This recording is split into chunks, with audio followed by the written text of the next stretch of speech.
Un EPI est un équipement destiné à être porté et tenu par le travailleur afin de le protéger contre un ou plusieurs risques. Après l'évaluation des risques insérée dans le document d'évaluation des risques de l'entreprise et dans le plan de sécurité opérationnelle présent sur le site, les risques résiduels de chaque activité et le bon EPI à utiliser sont définis. L'employeur est tenu de fournir les EPI nécessaires au travailleur, qui doit les utiliser correctement, tels que requis par les procédures de travail. Pour choisir correctement les équipements, ceux-ci doivent nécessairement reporter le marquage CE, c'est-à-dire la déclaration de conformité par rapport aux normes techniques unies EN pour chaque type d'EPI. Il existe différents types d'EPI, comme le casque, qui étant un équipement fondamental pour le travail sur chantier, doit être correctement ajusté. En cas de risque de chute, comme lors de travaux avec des harnais de sécurité, sur des plateformes élévatrices ou des échafaudages, le port d'un casque avec mentonnière est obligatoire. Casque et bouchon, ou bandeau. Ces EPI sont utiles pour réduire le risque de maladies professionnelles comme la perte d'audition ou surdité, l'une des maladies les plus courantes dans le secteur du BTP. Pour un choix correct, il faut tenir compte de critères fondamentaux tels que le niveau d'émissions sonores, le confort d'utilisation, l'hygiène et la portabilité de l'équipement. Lunettes et visières. Ces EPI sont utiles pour protéger les yeux. Les visières protègent aussi les parties du visage les plus exposées lors de travaux avec la présence d'éclats ou de projections de débris. En général, lors des opérations de découpe de matériaux ou de démolition, il faut toujours avoir les lunettes de protection à portée de main.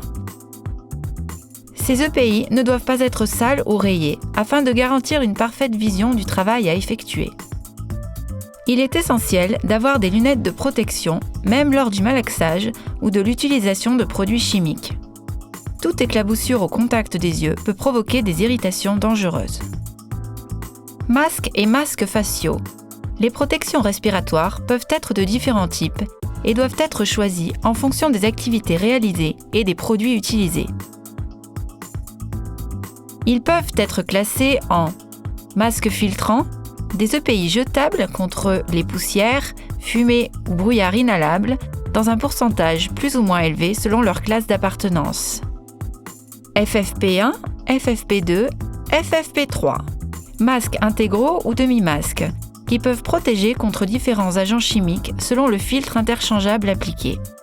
Ils protègent contre les gaz acides et gaz organiques, inorganiques, comme les solvants ou les résines. Les poussières et les fibres présentes sur le chantier peuvent entraîner des maladies respiratoires comme l'asthme ou la bronchite. Les gaz, les vapeurs chimiques, peuvent entrer dans le système circulatoire et provoquer de longues maladies.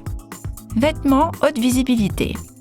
Les combinaisons, gilets et pantalons haute visibilité sont des EPI capables d'augmenter la visibilité du personnel au sol, réduisant le risque d'être renversé par des engins en mouvement. Lors de travaux routiers, leur port est obligatoire, comme protection en cas de brouillard ou de mauvaise visibilité. Même sur les sites de BTP, lors d'activités avec des engins en mouvement, le personnel au sol devrait porter ce type de vêtements pour être plus visible des opérateurs sur les engins. Harnais de sécurité. Pour les utiliser correctement, il est indispensable d'avoir été formé, car les scénarios de travail qui peuvent se présenter sont infinis. Voici quelques points clés à retenir. S'assurer que le point d'ancrage, crochet ou ligne de vie est certifié afin de garantir la capacité en cas de chute de l'opérateur.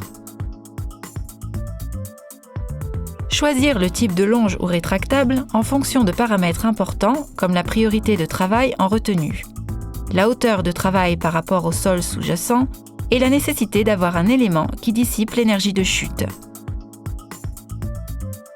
Utiliser correctement les éléments de liaison, tels que les mousquetons, sangles et crochets, et savoir vérifier l'adéquation du harnais et savoir le régler efficacement.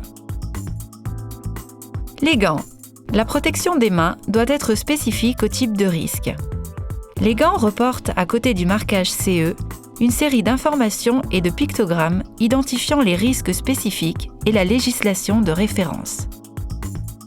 Outre la protection contre les coupures, abrasions, perforations et déchirures, il existe aussi des gants spécifiques pour réduire les vibrations transmises aux membres supérieurs par les équipements portatifs.